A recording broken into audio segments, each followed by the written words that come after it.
نظراں پاک محمد جی کرو نظراں پاک محمد جی کرو نظراں پاک محمد جی کرو نظراں پاک محمد جی بس اے ہو دعا منگدا بس اے ہو دعا منگدا تہاڈا نام ہی دل تے نقش ہوئے بس اے ہو دعا منگدا تہاڈا نام ہی دل تے نقش ہوئے بس اے ہو دعا منگدا تہاڈا نام ہی دل تے نقش ہوئے اے عرضی آسی پاپی دی اے عرضی آسی پاپی دی کرو نظراں پاک محمد جی کرو نظراں پاک محمد جی ایک ہے ہم عشق کے بندے ہیں کیوں بات بڑائی ہے کرنا ہے ہمیں وہی جو من میں سمائی ہے کیسے بتاؤں تو سن لو ہمیں آئے وہ پسند جنہیں آئے وہ پسند اس میں ایسی بات نہیں ہے یہاں نہ آئے ہمیں ضرورت نہیں ہے ہمیں آئے وہ پسند جنہیں آئے وہ پسند ٹھیک ہے ہاتھ کھڑے کرو اور ان کی محبت میں ہاتھوں کی انگلیوں کو چومو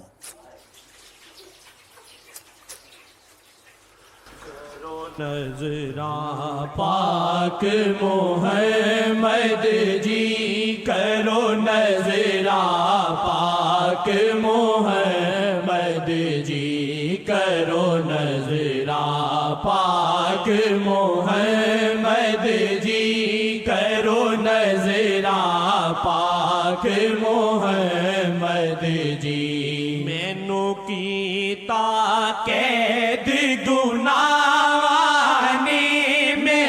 کیتا قید گناہ نے نالے نفس دی تتیاں ہوا نے مینوں کیتا قید گناہ نے نالے نفس دی تتیاں ہوا نے مینوں کیتا قید گناہ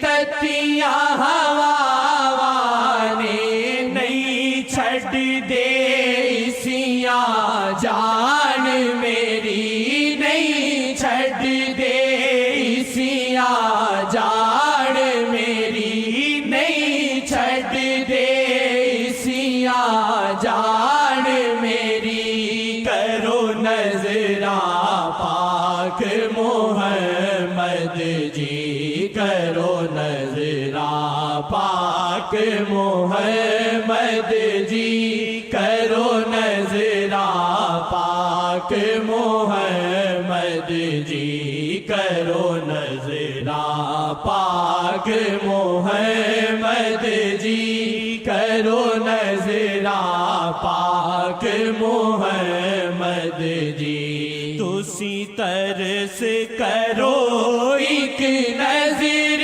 کرو اے سارے مرزانو ختم کرو تسی ترس کرو ایک نظر کرو اے سارے مرزانو ختم کرو چھٹے سارے گناہ تو جان میری چھٹے سارے گناہ تو جان میری کرو نظراں پاک محمد جی کرو نظرا پاک محمد جی کرو نظرا پاک محمد جی کرو نظرا پاک محمد جی کرو نظرا پاک محمد جی کرو نظرا پاک محمد جی کرو نظرا پاک محمد جی.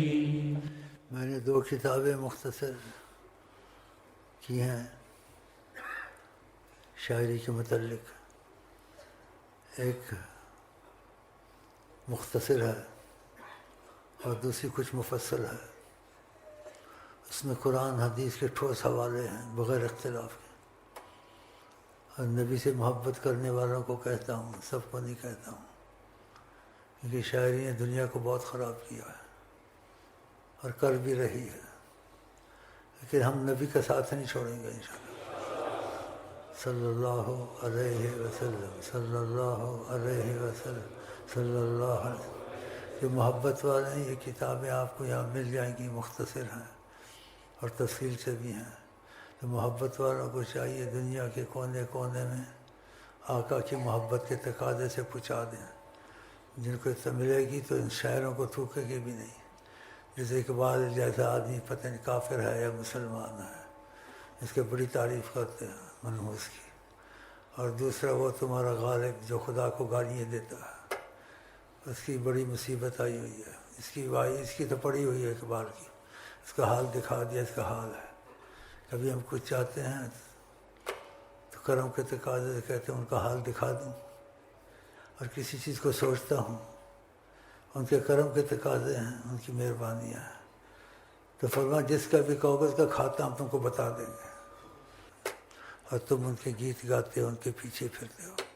تم آقا جی کے پیچھے جب حیات النبی موجود ہے تمہیں کیا ضرورت ہے؟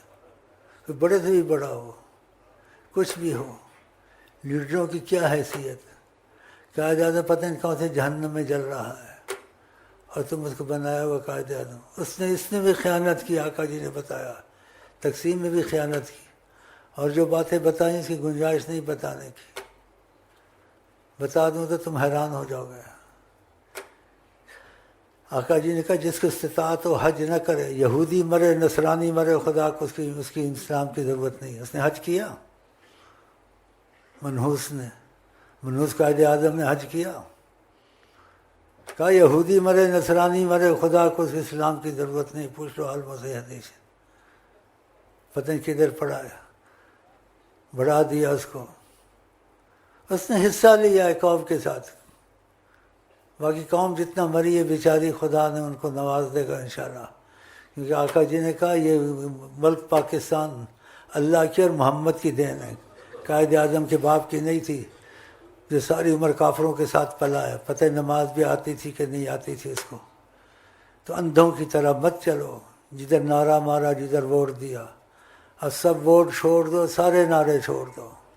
بس تمہارے لیے خدا کے بعد کوئی بڑی پناہ ہے تو رحمت للعالمین حضرت محمد. وہ تھے نہیں، جو تھے سمجھتا ہے بڑھ گئے، وہ ہر وقت ہیں. اگر وہ نہ ہوتے یہ عالمین نہ ہوتا. عالمین سارا ان کے لیے بنا ہے.